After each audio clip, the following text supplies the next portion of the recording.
I'm going away when I shouldn't go away.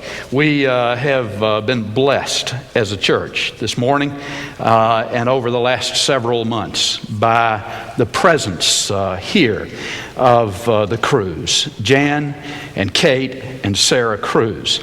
Many of you know Kate was in an automobile accident, came to the Shepherd Center, was taken in by Sue Stum and Dick and by this congregation, and it says a word of thanks in the bulletin. I went ahead and put that because we'd like to say a word of thanks to you all. We are coming near the end of Kate's time at the Shepherd Center. They're going back home.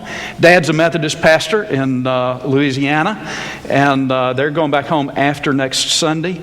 But Jan wanted a moment to share, a few moments to share, and I very much wanted her to have moments to share. You all have made a real difference in the life of our church while you've been here, Kate and Sarah and Jan, and we really don't want to let you go, but I suppose we have to. Thank you. That's nice. Bless you. I want to wear one of those microphone things. Darn it.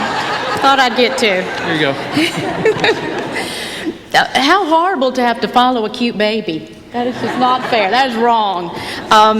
Really, though, I'd like to say David's pretty brave to give his pulpit over to a Methodist minister's wife and an LSU Tiger fan. So, should have worn my purple and gold. She grew up Baptist. I did, at First Baptist Church in Baton Rouge, Louisiana. So really coming here is like coming home because the church inside looks so much alike. But anyway, it's appropriate for me on this Mother's Day to be up here because, you know, a job of us mothers is to teach our kids to share and to say please, but most of all, I think to say thank you and to be grateful. So that's what I want to do today is to say just a moment of thanks to you. I probably should back up about a year to let you know how our journey began. Before our journey, we were just a family of 4 in a small town in Louisiana. My husband, like David said, is a Methodist minister, and I'm the 3rd grade teacher. Sarah was in 4th grade. Kate was finishing up at LSU as a senior. Well, suddenly on June the 20th, she was in a head-on collision near New Orleans, Louisiana, and we got that call that night that every parent dreads getting, that call of your child has been in a serious car accident. We can't tell you if they're dead or alive, but you need to get to the hospital as quick as you can. And so we drove those 2 hours not knowing if she was dead or alive and just praying that God was holding her in his loving arms. When we got to the hospital, we found out that she had sustained serious brain damage and bleeding and swelling, and if she did live, the doctor said that it would be a long, long recovery for her. So we were in Baton Rouge for about a month, and she was in a coma, and we were praying every single day. Well, then it became time for her to move on to another facility, and the doctors came to us and said, we've chosen Shepherd Center in Atlanta, Georgia. And it was like, what? We can't leave Louisiana. We can't leave our family. We can't leave our support system. But it just so turned out that Shepherd Center is the only place anywhere around that takes a patient that's in a coma. And so we packed our bags and we headed here. Well, Kate was admitted into Shepherd Center in the ICU and then on into the acquired brain injury unit. And we were given free housing at the Shepherd Center, and you get that for 30 days, and that was wonderful. We decided that Sarah was going to live here with me because she needed her mom, and it was kind of scary leaving her at home with her dad. So we enrolled her. We weren't sure how long we'd be here, probably about 4 to 6 weeks. We enrolled her at E. Rivers Elementary, and she became a lion then. And so we lived at Shepherd Center. Well, after 30 days, you have to find your own housing, and that's where you guys came in. My sister is a Baptist missionary in Macedonia, and when she comes home on furlough, there's always a house waiting for them given by a church. And she said, Jan, you know there has to be a church in Atlanta somewhere that has a missionary house. And so she started calling friends, and friends called friends, and up popped Second Ponce de Leon Baptist Church. And we had no idea it was so close to Shepherd Center. That was just a blessing. But what meant so much to me was that you could have said, we don't do that. We only let our house be used by missionaries. You know, if we start that, no telling what's going to happen. But you said yes. And so you sent your ambassador, Miss Sue, to us. We went to Baskin-Robbins and we met her, and she turned the key over to us, took us to the house and showed it to us. We promised no wild parties, and then we were given the opportunity to live in your house. Well, meanwhile, you just took us in.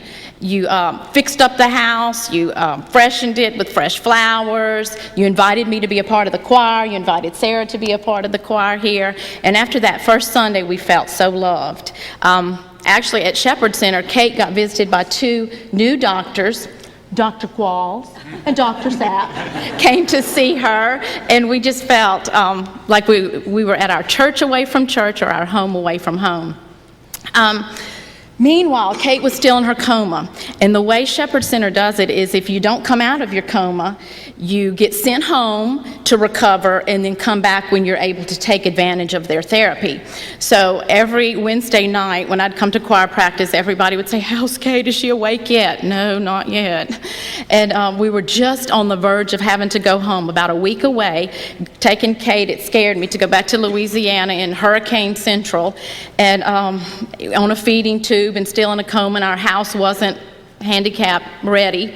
But the choir prayed with me, all of you prayed with me, and she came out of her coma and was able to stay. Next thing that happened was that Jim and Becky came into town, real missionaries, and they needed the house, and we knew that was going to happen, so we moved into Miss Sue and Mr. Dick's basement for a couple of weeks, and that was wonderful. And then we moved into a hotel for 3 weeks.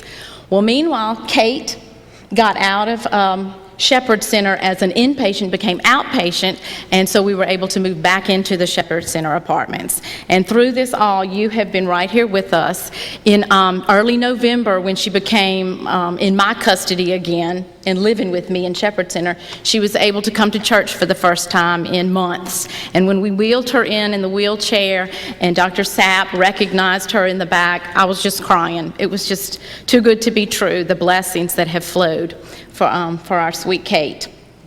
Anyway, that's what I wanted to say. I just wanted to say thank you, and I wanted to read one last thing.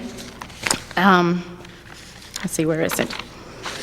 Oh, if you want to see a little bit more about Kate, you can go, she's got a webpage on caringbridge.org, and you type in Kate Crews, and you can see all the miracles. It will strengthen your faith to find out what she's been through and how God has blessed us. But I want to end with this.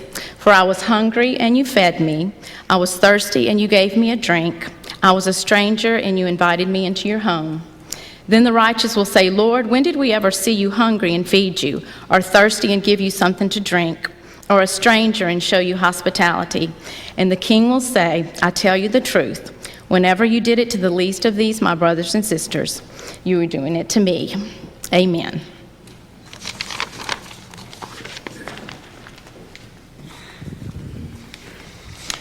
Thank you, Jan, and thank you, Kate, and thank you, Sarah. And I believe they have one more Sunday with us, but you will go with our prayers and with a piece of our hearts. It has been such a blessing for them to be church to us. And thank you for being what a church ought to be.